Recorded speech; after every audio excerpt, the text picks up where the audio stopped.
Doc told me I had terminal lung cancer. 3 months left to live. I glanced down at the cigarette in my hand, turned around, pulled out my lighter, and lit up another one to calm my nerves. Yeah, that's a good idea. John, you really need to prepare.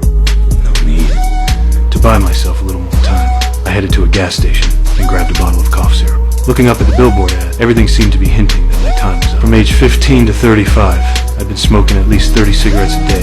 Even iron lungs would be riddled with holes. The very next morning, I was back to my unusual line of work. The moment I walked into the apartment building, people in the hallway stepped aside, their eyes filled with reverence and fear. That's because I'm an exorcist. I reached the room at the end of the hall, carefully set my cigarette on the dresser, then yanked open the curtains. The girl tied up on the bed immediately became agitated. I calmly pulled out a string of religious medallions. When the reflection from one of them started burning, I stepped onto the bed, leaned down, and softly introduced myself. This is Constantine.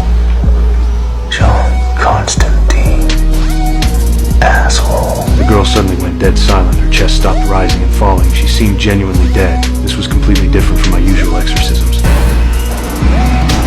The demon's sudden explosion definitely caught me off guard and really ticked me off. I tied the wire to both ends and suspended it directly above the girl. I told everyone to close their eyes and strictly warned them that no matter what happened, they couldn't open. I covered the girl's eyes and started chanting the exorcism spell. But of course, someone got curious and sneaked a peek. Instant, their hair turned white and they aged dramatically. The demon took advantage of this distraction to break free from my control. I quickly regained control and finished the remaining incantations.